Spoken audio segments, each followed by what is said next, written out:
اللہم صلی علی. وہ بڑی مجھے بات پسند ہے. حضرت عمر کے پاس ایک شخص نے ایک دفعہ حضرت ابو ہریرہ رضی اللہ تعالیٰ عنہ کہتے ہیں میں اپنی ماں کی بڑی خدمت کرتا تھا. میری اماں بوڑھی ہو گئی تھی تو میں خود انہیں واش روم لے کے جاتا تھا. فرماتے ایک دفعہ نا میں حضرت عمر کی خدمت میں بیٹھا تھا تو ایک شخص آیا. اس نے آ کے نا حضرت عمر کے سامنے وہی بات چھیڑ دی جو میرا مسئلہ تھا. اس کو امام ابن جوزی نے لکھا ہے علیہ رحمہ.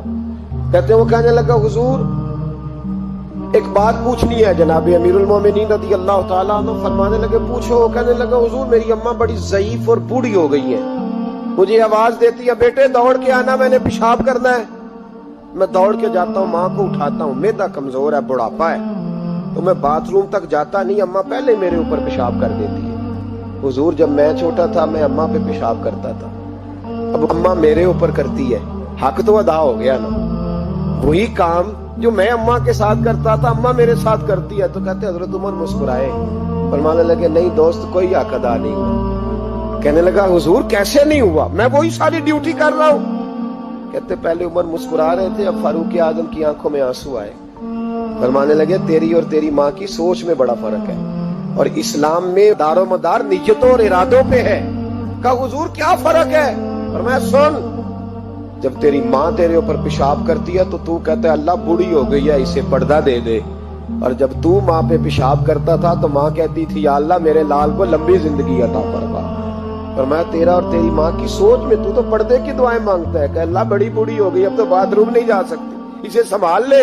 فرمایا یہ فرق ہے. ماں نے بھی کبھی دعا مانگی تھی. اس شخص نے یہ سنا تو گھٹنوں کے بل زمین پہ بیٹھ گیا. کہنے لگا حضور آپ صحیح کہہ رہے ہیں آپ ٹھیک کہہ رہے ہیں. میں تو پردے کی دعائیں مانگتا ہوں. یہاں ماں باپ بوڑھے ہو جائے نا 15 بچے بھی سنبھالنے والے ہوں تو ڈیوٹیاں لگتی ہیں. کہتے چل دن کو میں 2 گھنٹے ہاسپٹل رہ لوں گا رات ذرا میرے لیے مشکل ہے رات کو تو آ جانا. کہتا نہیں نہیں میرے تو بچے چھوٹے ہیں تو آ جانا. ماں نے تو نہیں کہا تھا کہ چوتھے کو میں کیسے سنبھالوں چھٹے کی میں کس طرح فکر کروں.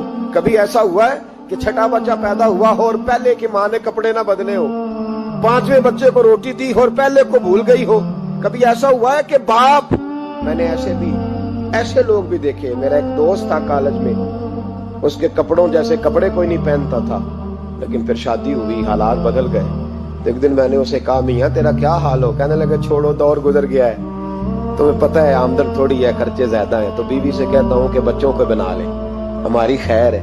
باپ نے تو جوانی تجھے دے دی اس نے تو جوانی تیرے نام کر دی کچھ نہیں اپنے لیے رکھا اور تیرا ٹائم آیا ہے تو ابے سے حساب کرتا پھرتا ہے کہ ابا جی پچھلے مہینے بھی 5000 دیا تھا آپ پیسوں کا کرتے کیا ہیں. وہ پچھلے 4000 دیا تھا وہ کدھر. ابا سے حساب پوچھتا ہے.